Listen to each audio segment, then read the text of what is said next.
심판 그러나 사랑과 긍휼이라는 말씀의 제목으로 은혜를 나누려고 합니다. 설교를 준비하면서 언젠가 본 그 인터넷 동영상이 생각이 났는데 어떤 어린아이가 뭘 잘못했는지 엄마한테 많이 혼나고 있었습니다. 엄마는 아이를 아주 호되게 혼내고 있었고, 아이도 자신의 잘못을 느꼈는지 훌쩍거리면서 다시는 안 그러겠다고 엄마한테 다짐을 몇 번씩 했습니다. 그리고 나서 잠시 침묵이 흐른 후에 엄마가 아이를 향해서 이렇게 팔을 벌리니까 아이가 엄마한테 확 달려가면서 엄마를 와락 껴안고 엄마 사랑해요 그러더라고요. 마음이 좀 짠하더라고요. 아이를 키우면서 흔히 경험할 수 있는 광경이면서 살면서 하나님과의 관계 속에서 느낄 수 있는 감정들입니다. 나를 혼냈어도 나는 엄마 사랑하고 엄마가 나를 사랑한 것을 알기 때문에 그 사랑을 의심하지 않는 어린아이 같은 마음, 때로 하나님 앞에 징계를 받아도 그러나 우리를 사랑하시는 하나님의 사랑과 긍휼을 알기 때문에 우리는 그 진노 중에서도 긍휼을 잊지 않으시는 하나님을 기대하면서 주님 앞에 나올 수 있을 것입니다. 오늘 그 하나님에 관한 말씀을 나누려고 합니다. 우리는 모두 하나님의 은혜로 이 자리에 앉아 있습니다. 여러분 믿으십니까? 하나님이 우리를 구원해 주셔서 우리는 구속 곧 제사함 받은 사람으로 하나님의 자녀 되어서 이 자리에 있는 것입니다. 시편 130편에 보면 주님이 죄악을 지켜보실진데 주여 누가 서리이까 이런 말씀이 있습니다. 이 말씀은 뭐냐면 하나님이 우리 가운데 죄를 살피시면 주님 앞에 설 사람이 아무도 없다는 거예요.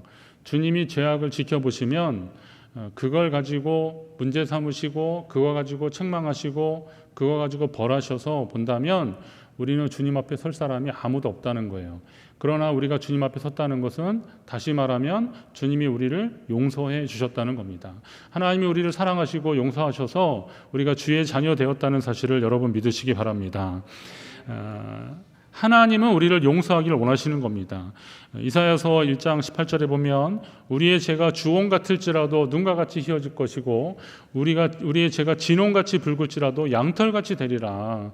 하나님이 흰눈같이 양털같이 우리의 죄를 씻어주시고 또 깨끗게 하여 주시겠다고 약속하여 주셨습니다. 이것이 하나님의 본심입니다. 하나님이 우리를 용서하시는 이유가 성경에 있더라고요. 아까 읽었던 130편, 시편 130편 3절 그리고 4절에 보면 하나님이 사유하심이 주께 있는데 그것은 왜냐하면 주를 경외하게 하심이니이다 그랬습니다. 이것은 뭐냐면 하나님이 우리를 용서하시는 것은 죄사함 받고 어떻게 하라고요? 하나님을 경외하는 삶을 살라는 것입니다. 오늘 여러분이 하나님의 은혜로 이 자리에 섰다는 사실, 이 자리에 앉으셨다는 사실을 기억하신다면 여러분의 생애도 하나님을 경외하는 삶이 되시기를 간절히 바랍니다. 우리는 모두 하나님을 경외하는 마음으로 주 앞에 서야 되는 겁니다. 오늘 말씀을 통해서는 우리가 왜 하나님을 경외하는 삶을 살 수밖에 없는지에 대한 근거가 나오고 있어요. 그 하나님의 사랑과 그 은혜를 함께 나누려고 합니다. 더 풍성한 은혜와 사랑으로 주님 앞에 나아가시기를 간절히 바랍니다. 우선 하나님 앞에 죄를 범하면 징계를 받더라고요. 하나님은 분명 심판을 하시더라고요. 책망을 하십니다. 죄의 유혹은 달콤하지만 죄로 인한 하나님의 진노와 심판은 혹독하기까지 합니다.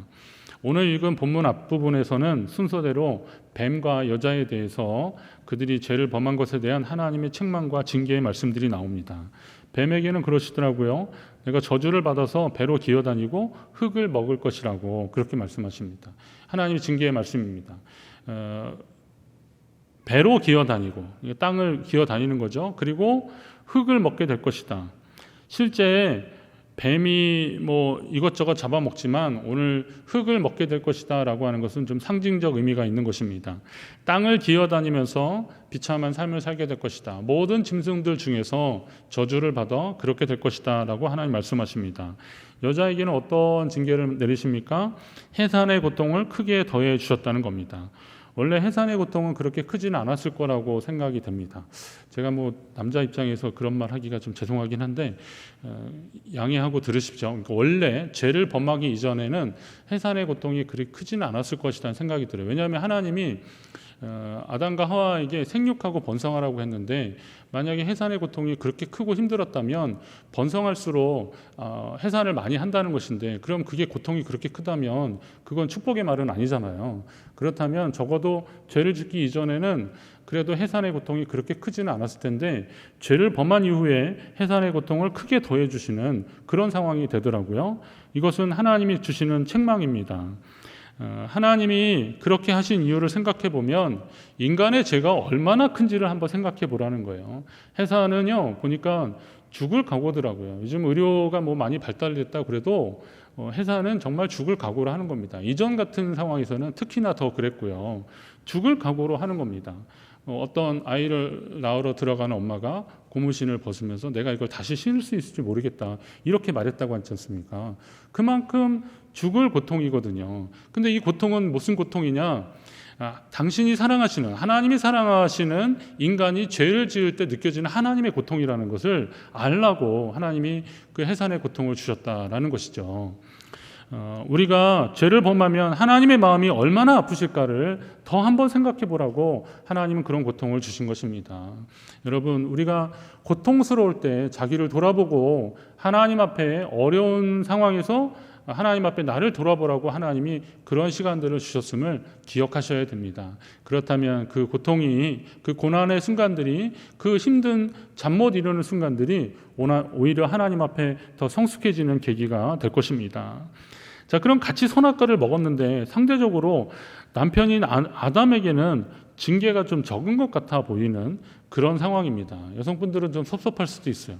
우리 이렇게 죽을 고통을 주셨는데 왜 아담에게는 죽을 고통을 안 주셨을까?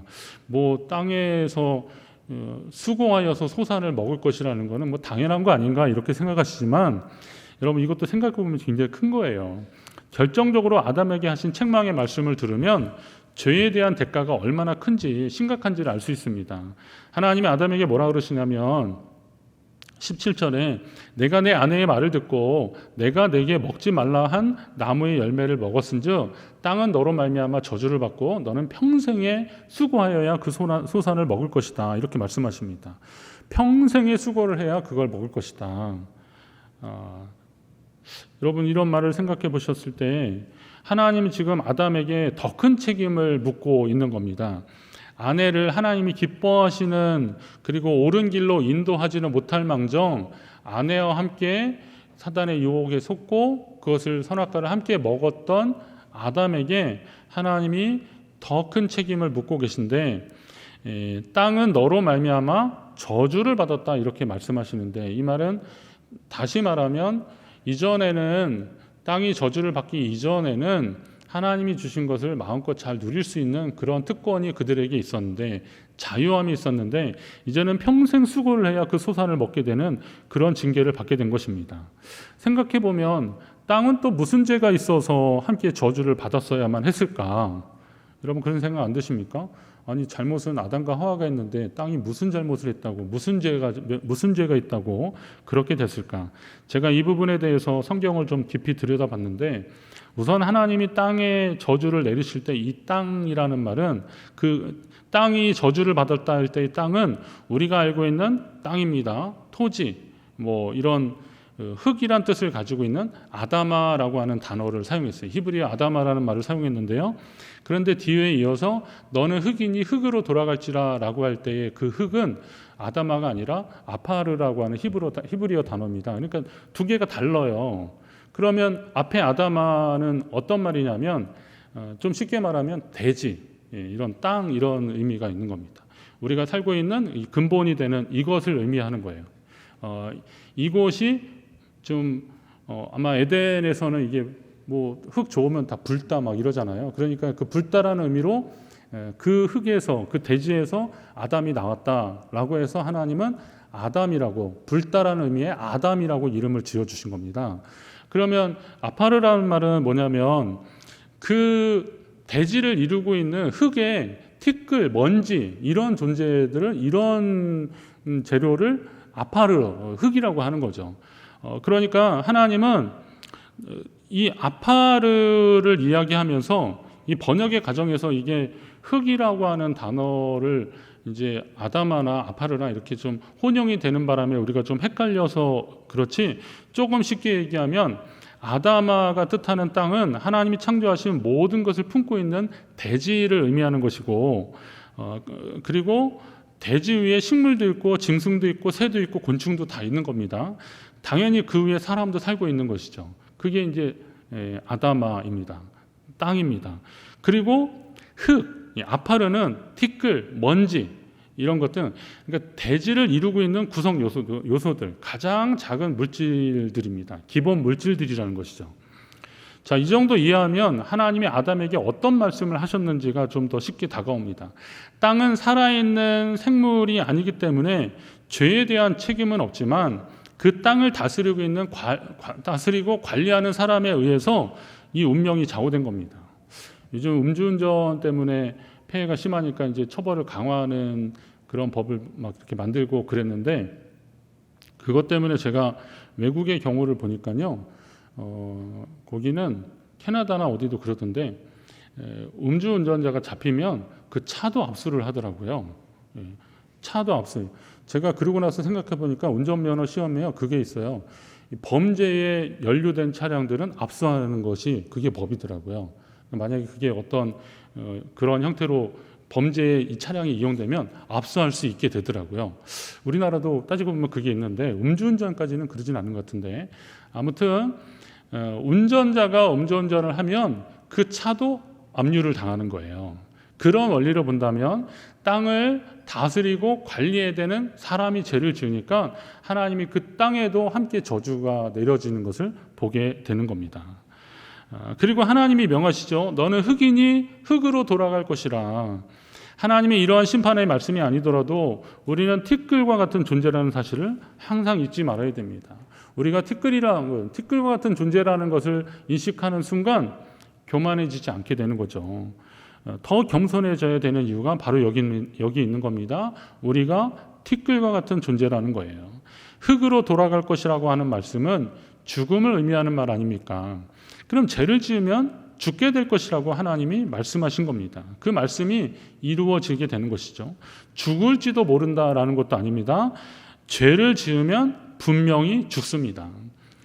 근데 그냥 죽으라는 말씀하지 않고, 죽으리라 말씀하지 않고 흙으로 돌아가리라라고 하나님이 말씀하신 것이, 이게 좀 은유적인 표현 같지만, 그러나 우리의 형질이 티끌 먼지에서부터 시작되었다는 것을 안다면 이게 단순한 은유적 표현이 아니라 사실적 표현이라는 것도 알게 되는 겁니다. 왜냐하면 흙으로 돌아가리라 하신 말씀은 끝까지 우리가 어떤 존재인지를 하나님이 다시 한번 확인시켜 주는 거예요. 예전에 하나님이 야곱을 이스라엘이라고 하시잖아요. 그런데 이스라엘이 범죄했을 때 너 버러지 같은 너 야곱아 이렇게 말씀하셔요. 내가 다시는 너를 야곱이라 하지 않고 이스라엘이라 하겠다 그랬는데요, 나중에 그 민족이 범죄하고 그러니까 너 야곱아 이렇게 부르시는 거예요. 너가 사기꾼, 속임수를 쓰는 사람 야곱 아니었냐라고 그의 정체성을 다시 한번 일깨워주는 것처럼 하나님이 범죄한 그들에게 너는 흙이니 흙으로 돌아가라 라고 하는 것은 너의 형질이 뭘로 시작됐는지를 다시 한번 깨달아라 라고 하는 말씀인 겁니다. 자, 흙이었는데, 티끌이었는데, 먼지 같은 존재였는데 하나님이 이걸 뭉쳐주셔서 흙으로 우리를 빚으셔서 사람이 되게 하시고 거기에 생기를 불어넣으셔서 우리가 비로소 생명이 되어서 하나님과 교제하는 영적인 존재가 되었는데, 죄를 범함으로 인하여서 하나님과 단절되고 하나님과 멀어졌다는 거예요. 하나님이 우리를 빚으실 때 뭉쳐주셨고 붙여주셨고 그래서 하나님과 함께하도록 하셨는데, 하나님을 잊어버리고 흩어지니까 떨어져 나가면서 다시 티끌과 같은 존재가 될 수밖에 없다는 거예요. 그럼 오늘 우리가 뭉쳐지지 않는 일, 하나 되지 않는 일들은 티끌로 돌아가는 일이라는 거예요. 그건 죄라는 거죠. 하나님 안에서 하나 되기를 사모하는 저와 여러분 되시기를 간절히 바랍니다. 우리는 어떤 형태로든 하나님 앞에 하나됨을 위해서 애써야 되는 겁니다. 요즘 TV나 이런 데서 어려운 문제들 이렇게 사고나 이런 소식들 보면서 마음이 안타깝잖아요. 어떤 분이 그러신다면 뭐 그럴 수는 있을까? 아유, 우리는 아주 그래도 안전해서 다행이네. 우리 큰일 날 뻔했네. 이런 정도로만 생각한다면 단순히 그게 표면적 생각이 아니라 속에서부터 아유, 우리는 뭐 그래도 저런 일 안 당해서 다행이다라고만 생각한다면 그건 하나 되지 않는 겁니다. 그것을 위해서 함께 애통해야 하고 그들의 마음과 함께 공감해주는 그런 하나됨의 역사가 하나님의 창조 원리에 충실한 삶의 모습이라는 거죠. 어려운 당한 사람을 보면 내가 저런 일 안 당해서 다행이다라고 생각할 것이 아니라 그 사람이 그 마음 속에서 그런 형편과 사정 속에서 얼마나 힘들어할지를 같이 애통해야 하는 사람이 하나님의 사람인 거죠. 하나님 백성인 거죠. 여러분에게 그런 은혜가 임하시기를 간절히 바랍니다. 사람들은 왜 일이 일어난 다음에 후회하게 되는지 모르겠습니다. 그러니까 잘 대비하고 미리미리 하면 좋은데 꼭 일이 일어난 다음에 많이들 후회를 하더라고요. 아담은 선악과를 먹은 이후에 하나님께 책망과 징계의 말씀을 듣습니다. 솔직히 사탄이 뱀을 통해서 여자를 유혹할 때 아담도 함께 있었는데, 그래서 하나님은 지금 아담에게 최종적이고 더 큰 책임을 묻고 계시는데, 아마도 아담이 하나님의 선악과 금지 명령을 하와보다는 아담 혼자 있을 때 하나님 먼저 말씀하셨으니까 근본적인 책임을 아담에게 더 크게 물으시는 것 같습니다. 결국 누구의 탓이 아니라 내가 잘못했다라는 거죠. 아담 입장에서 생각해 보면 이거는 뭐 뱀도 아니고 여자도 아니고 결국 누구 때문이에요? 내가 잘못했구나. 한번 따라할까요? 내가 잘못했구나. 예. 내가 잘못했구나. 예. 하나님께서 지금 그렇게 아담에게 그런 마음을 주시는 거예요. 하나님께 제대로 혼이 난 아담은 이제야 좀 정신이 드는지 상황을 수습하려고 합니다. 이 하나님께 혼도 나고 정신 바짝 드니까 이제 이 상황을 어떻게 하면 좋을까 수습하는데, 그때 제일 먼저 상황을 수습하는 차원에서 아담이 제일 먼저 한 일이 뭔지를 성경을 잘 보시면 아내한테 가서 당신의 이름을 뭐라고요? 하와라 하리라.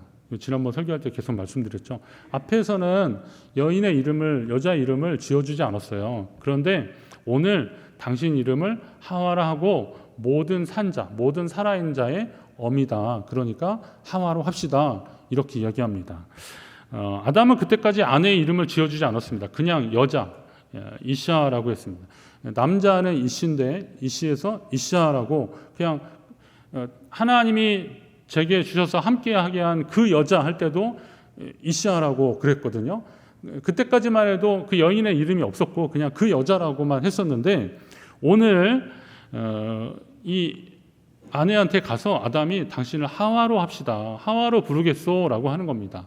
근데 하와라는 이름의 뜻이 뭐냐면 생명이라는 말이에요. 그러니까 그 생명이 그 안에 있으니까 당신이 모든 산자의 어미라는 뜻으로 하와로 합시다. 이렇게 이름을 지어줍니다. 하지만 그 이름의 뜻을 생각하면, 이 생명이라는 이름을 생각한다면 방금 전까지 아담이 하나님께 어떤 징계의 말씀을 들었는지를 생각해 보면 이건 약간 의외인 거죠. 왜냐하면 하나님은 아담에게 책망과 징계의 말씀을 주셨잖아요. 너는 흙이니 흙으로 돌아가라. 이건 뭐야? 너는 죽는다라는 거죠. 죄의 삭은 사망이니까 너는 그로 인해서 너는 죽게 될 것이다. 죽음에 대해서 얘기를 했는데 아내 이름을 생명이라고 지었다는 거예요. 그럼 이건 뭘까? 아담이 하나님께 좀 반항하는 건가? 억지로 좀 쓰는 걸까? 때를 쓰는 걸까? 이렇게 생각해 봅니다. 그렇지만 아담은 하나님의 사랑에 소망을 두고 있음을 우리는 알아야 됩니다. 자, 하나님의 마음은 사랑과 긍휼의 마음이더라고요. 여러분, 하나님이 어떤 분이십니까? 어떤 신학자가 아버지를 통해서 하나님을 본다라고 그렇게 말했는데, 그 외국 신학자가 말했는데요. 그거를 한국적인 상황에 비춰보니까, 그러다 보니까 우리 한국 사람들의 하나님은요, 다 무서운 하나님이더라고요. 웬만하면 하나님 하면 다 무서운 하나님이에요. 예. 혼내시고, 그리고 또 버럭하시고. 예. 요즘은 그렇게 하면 안 되더라고요. 제가 몇 번 해봤더니 안 통하더라고요. 그래서 그건 안 될 것 같고. 근데 요즘은 이제 안 그러지만 조금 덜하지만, 이전에 보면 이제 가부장적인 아버지의 그 이미지가 굉장히 커서 하나님 하면 좀 무섭고 또 엄한 분 이렇게 생각하는데, 그러나 성경 전체에 흐르는 하나님의 성품은 헤세드, 우리를 사랑하시되 은혜로 끝까지 함께 하시는 하나님이 바로 그 하나님이시거든요. 그럼 하나님은 사랑과 긍휼의 하나님이십니다. 이사야서에 보면 하나님을 그렇게 소개하고 있어요. 하나님에 대해서 말하는데 이사야서 55장에 보면 악인은 그의 길을, 불의한 자는 그의 생각을 버리고 여호와께로 돌아오면 그가 긍휼히 여기시고 우리 하나님께로 돌아오면 그가 너그럽게 용서하시리라, 그렇게 말씀하셔요. 그렇게 해주실 것을, 하나님이 그런 분이라는 것을 말씀하고 있어요. 생각을 버리고 불의한 길을 버리고 하나님께 돌아오면 하나님이 그를 받아주실 거예요. 긍휼히 여겨주시고 그를 용서해 주신다. 이게 하나님 아버지의 마음이거든요. 자, 이거는 이사야 선지자가 선포했지만 이사야만 아는 거겠습니까? 아니에요. 동산에서 하나님과 동행했던, 하나님과 함께 거닐었던, 죄를 지어서 동산 나무 사이에 숨기 전에 하나님과 함께 했던 시간이 있었던 아담은 하나님이 충분히 그런 분인 줄을 알고 있었던 거죠. 그러니까 그 하나님의 사랑과 긍휼을 아시고 하나님의 마음이 어떤 거를 알고 있는 겁니다. 그러면서 아내의 이름을 하와라고 했는데, 비록 징계의 차원이지만 하나님은 그 아내에게 임신과 해산의 수고를 크게 더하신다고 했으니 적어도 아내를 통해서 생명이 잉태하게 하시는 것은 하나님의 뜻 아니겠느냐라고, 거기에서도 한 가지 희망을 발견하는 거더라고요. 그러니까 생명을 그 여인을 통해서 주시겠다라고 하나님 약속하신 걸 보는 거예요. 단지 그냥 해산의 고통이 더해지는 것으로만 낙심할 것이 아니라 너는 흑인이 흑으로 돌아갈 것이라고 하는 말씀에 절망하지 않고 그 아내를 통해서라도 아내를 통해서 생명을 주시겠다고 하는 하나님의 말씀을 붙잡고 그걸 좀 긍정적으로 받아들이기를 원했던 것입니다. 하와의 심정은 어땠을까요? 아내였던 하와의 심정은 어땠을까요? 하와는 아담에게 좀 미안한 마음은 분명히 있었을 겁니다. 아담이 하나님이 제게 주셔서 함께하게 하신 여자, 그가 나무 열매를 내게 주어서 내가 먹었다, 이렇게 하나님께 막 변명할 때만 해도 저걸 남편이라고 믿고 살았네 막 그러면서 배신감도 느끼고 속상하고 미워 죽겠다 이런 생각도 했었는데, 그랬는데 하나님이 이 죄에 대한 징계의 말씀을 하고 나서 그 말씀을 들어보니까 이거는 뭐 누구를 미워하고 누구 잘못을 따질 겨를도 없이 이게 엄청난 잘못이라는 것을 하와도 깨닫게 된 거죠. 내가 정말 무슨 짓을 한 건가, 내가 정말 큰일을 했구나. 왜냐하면 자기가 뱀의 게임에 넘어가고 그런 선악과를 따먹는 데 있어서도 아주 주도적인 역할을 솔직히 했지 않습니까? 그러니까 그 하와도 굉장히 미안했거든. 남편 보기에 참 미안했던 겁니다. 이건 마치 그런 것 같아요. 좀 돈 좀 모아보려고 3년짜리 개를 들었는데 이자 좀 더 많이 받으려고 거의 막판을 받았는데, 그렇게 했는데 한 30개월째 개주가 도망간 거야. 그런 경우 혹시 있으시면 좀 마음 아픈 얘기해서 죄송한데요. 자, 도망가 버렸어요. 남편이 돈 벌어다 주면서 여보 이거 돈 떠먹게 생각하지 말고 안 쓰는 게 쓰는 거니까, 안 쓰는 게 모으는 거니까, 돈 버는 거니까 그냥 안전한 데 적금에서 잘 놓으라고 그렇게 하면서 맡겨줬는데, 그래도 이자 조금 더 불리려고 그냥 개를 들었는데 그게 어느 날 하루아침에 그렇게 돼버린 거예요. 자, 그런 상황에서 남편을 보는 아내의 마음은 어때요? 미안하죠. 여러분 표정 같으면 하나도 안 미안하신 그런 표정인데 미안하지 않을까요? 정말 미안합니다. 그러고 보니까 2부 때는 이야기를 했더니 공감하시는 분들이 있는 거 보니까 경험이 있으신 분들이니까 여기는 이게 무슨 남의 나라 얘기 같이 이렇게 여기시는 것 같은데요. 정말 미안하죠. 얼마나 미안하겠습니까? 그런 미안한 마음을 갖고 있어서 눈도 마주치지 못하고 미안해하고 있는데 남편이 오더니 그러는 거예요. 여보, 뭐 일이야 그렇게 됐는데 그래도 당신 이름을 하와라고 합시다. 모든 산자의 어머니라고 하는 하와라고 합시다. 왜? 하나님이 그 징계 가운데서도 당신을 통해서 생명을 주시겠다고 하셨으니 그거라도 얼마나 감사하고. 그러니까 이 상황에서 당신이 너무 미안할 것도 없고 당신을 통해서 하나님 주시는 그 생명 안에서 우리가 하나님의 희망을 발견합시다. 그러면서 아내에게 하와라고 이름을 주는 거예요. 이거는 부부간에 있어서 정말 주고받아야 할 대화의 방식인 것 같고요. 꼭 부부가 아니더라도 우리 삶의 관계에 있어서 함께 나눠야 될 대화의 방식인 것 같습니다. 일이야 이미 끝났잖아요. 일이야 이미 종료됐잖아요. 그건 어떻게 할 수 없어요. 누구 잘못인지를 처음에는 좀 야속하기도 해서 따져볼 수도 있지만, 그러나 그러면 그럴수록 아까 우리가 말했던 아파르, 티끌이 돼버리고 먼지가 돼버리는 이런 상황 속에서 그걸 탓해보자 결국은 유익은 하나도 없는 거예요. 그러면 어떻게 하셔야 돼요? 하나님의 마음이 어떤 것인지를 알고, 이 진노 중에도 우리를 사랑하시고 긍휼히 여기시는 하나님 아버지의 마음을 알고, 거기에 생명의 소망을 두고 하와라 이름 짓자라고 하는 아담의 마음이 오늘 우리가 하나님의 사랑과 긍휼을 기대고 주님 앞에 나아야 되는 하나님 백성의 마음일 것입니다. 오늘 옆에 분하고 한번 말씀하실래요? 남녀를 떠나서 당신이 하와이십니다. 한번 그려주세요. 당신이 하와이십니다. 예. 이 말은 다시 말해 뭐예요? 당신이 생명이십니다. 하나님이 주신 우리의 소망이십니다. 우리 이런 마음으로 우리 옆에 있는 사람을 대해야 됩니다. 성도는 죄를 멀리해야겠지만 죄인을 부르러 오신 주님의 심정이 어떤지는 알고 당신은 하와입니다 라고 이름을 불러주는 그런 관계로 하나님 앞에 나가야 할 것입니다. 지금도 실패와 절망으로 낙심하고 있는 사람들이 분명히 있어요. 근데 그들에게 필요한 것은 책망이 아니고, 그들에게 필요한 것은 원인을 밝히는 일들도 다음에 재발되지 않기 위해서 필요한 일들이겠지만, 그러나 정말 우리가 힘써야 되는 것은 뭐겠습니까? 사랑과 긍휼을, 하나님의 사랑과 긍휼을 가지고 접근하고, 그리고 그들의 마음을 덮어주는 것, 그들의 허물을 덮어주는 그런 은혜가 더 필요할 것입니다. 자, 하나님의 긍휼과 사랑을 느낄 수 있는 사건이 계속 이어지고 있는데, 그것은 뭐냐면 아담이 시리에 빠진 아내에게 희망을 불어 넣어주고 있을 무렵에, 아담이 하와라고 할 무렵에 하나님은 그들을 위해서 가죽옷을 예비해 주셨다는 거예요. 가죽옷은 아담과 하와가 죄를 지은 후에 무화과 나무 잎으로 치마를 만들어 입었는데 그게 금방 말라버렸잖아요.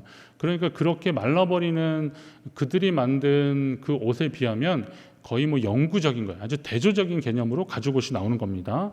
자, 금방 말라버리는 나뭇잎 치마를 보면서 그들은 더 부끄럽고 초라해졌을 것인데, 하나님이 그들에게 다시 희망의 메시지를 주는데 그것은 가죽옷이었다는 겁니다. 하나님 그들을 위해서 가죽옷을 지어 입혀주셨는데, 가죽옷은 그들이 만든 거에 비해서 영구적이다라고 하는 차원에서 보면 하나님이 그들에게 가죽옷을 입혀주시면서 다시 한번 기회를 주셨다라는 것도 의미가 되는 거고요. 그리고 또 가죽옷이 중요한 건 뭐냐면 가죽옷이 어떻게 만들어졌느냐인 겁니다. 가죽옷이 어떻게 만들어졌을까요? 가죽옷이 만들어지는 과정에서 중요한 것은 짐승의 희생이 필요했다는 거예요. 어떤 짐승을 잡아서 가죽을 만들었다는 거예요. 가죽을 하나님이 창조하진 않으셨어요. 짐승을 창조하셨고 짐승을 통해서 그 부산물로 가죽옷을 만드셨다면 짐승의 희생이 분명히 필요했던 겁니다. 그런데 문제는 뭐냐면 아담은 에덴에서 그 짐승들의 이름을 다 지어줬기 때문에 그 짐승들 중에서 모르는 애들이 없었어요. 네. 너는 누구라 하리라 이렇게 다 지어줬거든요. 그리고 아담과 하와가 다니면 따라다녔고 또 같이 놀기도 하고 그랬거든요. 그런데 가죽옷을 지어주셨는데 그 가죽옷이 그 짐승의 희생을 통해서 얻어졌다라고 생각했을 때 이게 얼마나 큰 희생을 통해서 얻어진 것인지를 깨달았어야 했던 겁니다. 구약 제사의 핵심은 제물을 준비하는 과정입니다. 제사 그 자체도 중요하지만 제사를 준비하는 과정 속에서 특히 제물을 잘 준비했어야 됐거든요. 흠이 없는 제물, 정성스러운 제물인데 이거는 어디 가서 돈을 주고 사오는 제물이 아니에요. 성전에서 예수님이 그 매매하는 자들을 막 쫓아내시고 혼내신 게 왜 그렇습니까? 원래 그러면 안 되는 거기 때문에 그래요. 그들은 자기가 키우는 가축 중에서 하나님께 드렸어야 되는 거거든요. 그 가축이 뭐라는 거예요? 태어났을 때 그 새끼를 받았고, 그리고 그 어미젖 먹이는 과정도 있었고, 또 꼴도 먹여주고, 물가에 데려가서 막 물도 먹여주고, 자기 어디 가면 졸졸 따라다니고, 밭에 일 가면 따라왔던 그 놈을 잡아서 하나님께 제물로 드려야 되는 그런 상황이었었거든요. 이게 얼마나 소중한 자기의 정말 분신과 같은 그런 가축을 하나님 앞에 잡아드려야 됐던 것, 이게 하나님 앞에서 제사의 정신이거든요. 자, 그러면 우리가 하나님께 제사를 드리면서 가장 소중한 가축의 생명을 하나님께 드리듯이 하나님도 우리를 위해서 가장 아끼는 사랑하는 독생자의 생명을 우리를 위해서 내어주셨다는 거예요. 가죽옷은 예수 그리스도의 예표다. 우리를 위해서 희생하신 예수 그리스도를 나타내는 것이다 라고 그렇게 해석이 가능하기 때문에 이런 말씀이 가능한 것입니다. 우리를 사랑하신 하나님이 그 행동으로, 사랑을 표현하신 행동으로 가죽옷을 우리에게 만들어서 입혀주셨다는 거예요. 그러면 하나님의 은혜로 이 자리에 나왔다고 여기 믿고 이 자리에 계신 여러분도 이미 하나님의 희생과 사랑으로 만드신 가죽옷을 입은 자라는 사실을 믿으시기 바랍니다. 그 가죽옷을 입었다는 것에 감사하십시오. 이렇게 말씀드리니까 그 가죽이 뭐 명품이냐 아니냐 뭐 이런 것까지 따진다면 하나님의 은혜를 잘 모르는 거죠. 근데 안타깝게도요, 우리는 그런 시도를 하더라니까요. 하나님이 우리에게 주신 그 소중한 것들이 어떻게 얻어지는 과정을 자꾸 얘기하면서 그걸 가지고 평가하고 그러려고 그러더라고요. 그건 하나님 마음을 정말 모르는 거더라고요. 이제 우리는 정말 중요한 것은 그 가죽옷을 입은 자로서 다시는 죄에게 종로로 트지 않는 그런 삶을 살아가는 것이 중요한 겁니다. 사망이 다시는 우리를 지배하지 못하도록 우리는 하나님 앞에 믿음으로 살아가야 되는 겁니다. 우리가 어떻게 해서 구원받고 하나님의 자녀 되었는데 다시 이전의 상태로 돌아갈 것인가? 고린도전서 8장 12절의 말씀에 이런 게 나와요. 너희가 형제에게 죄를 지어 그 약한 양심을 상하게 하는 것은 곧 그리스도에게 죄를 짓는 것이니라. 제 학생 때 이 말씀 읽고서 좀 깜짝 놀랐어요. 내가 형제에게, 이웃에게 죄를 짓는 게 그의 마음을 아프게 하는 것뿐만이 아니라 그리스도에게 죄를 짓는 거다. 이 말은 다시 말해서 이게 발전되면 그리스도를 다시 십자가에 못 박는 것이다 라는 거예요. 사랑과 긍휼로 하나님의 자녀 되어서 그 은혜로 가죽옷을 입었는데, 그런데 다시 이전의 상태로 돌아가 버리면 그것은 그리스도에게 죄를 짓는 일이다. 그분을 다시 십자가에 못 박는다는 것입니다. 따라서 죄는 생각이라도 버려야 돼요. 육신의 생각은 사망이고 영의 생각은 생명과 평안이라고 지난 주간에 로마서 말씀을 우리 새벽에 함께 나눴는데요. 맞습니다. 육신의 생각은 사망이라는 거예요. 그런 사망의 생각이 아니라 영의 생각, 하나님 기뻐하시고 하나님이 원하시는 그런 생각과 함께 하나님의 역사를 만들어가는 믿음의 사람들, 저와 여러분 되시기를 간절히 바랍니다. 심판 중에서도 하나님의 사랑과 긍휼을 경험한 여러분이라면 이제 하나님이 어떤 마음으로 우리에게 그 은혜를 주셨는지를 알 수 있을 것입니다. 그럼 그 은혜를 미리 경험한 사람들이라면, 이미 먼저 경험한 사람들이라면 어떻게 하셔야 돼요? 그 사랑과 그 긍휼의 마음을 가지고 다시 하나님의 손길이 되어서 세상을 향해서 나아가야 할 것입니다. 요즘 이제 어려움 당하고 있는 사람들이 많이 있지 않습니까? 제가 새벽에도 그런 말씀 드렸는데, 우리가 그런 일 안 당했다고만 감사할 것이 아니라 그것은 더 큰 책임이다라고 생각을 하시고 그분들을 위해서 여러분이 할 수 있는 것들을 한번 생각을 해 보십시오. TV에 뭐 이런 저런 도움의 방법들도 나올 것이다 그러면 거기에 우리의 마음을 보태는 것도, 우리의 사랑을 보태는 것도 우리가 할 일들일 것입니다. 마음이 감동이 되는 대로 한번 그렇게 하시면서, 그리고 또 그거 있어요.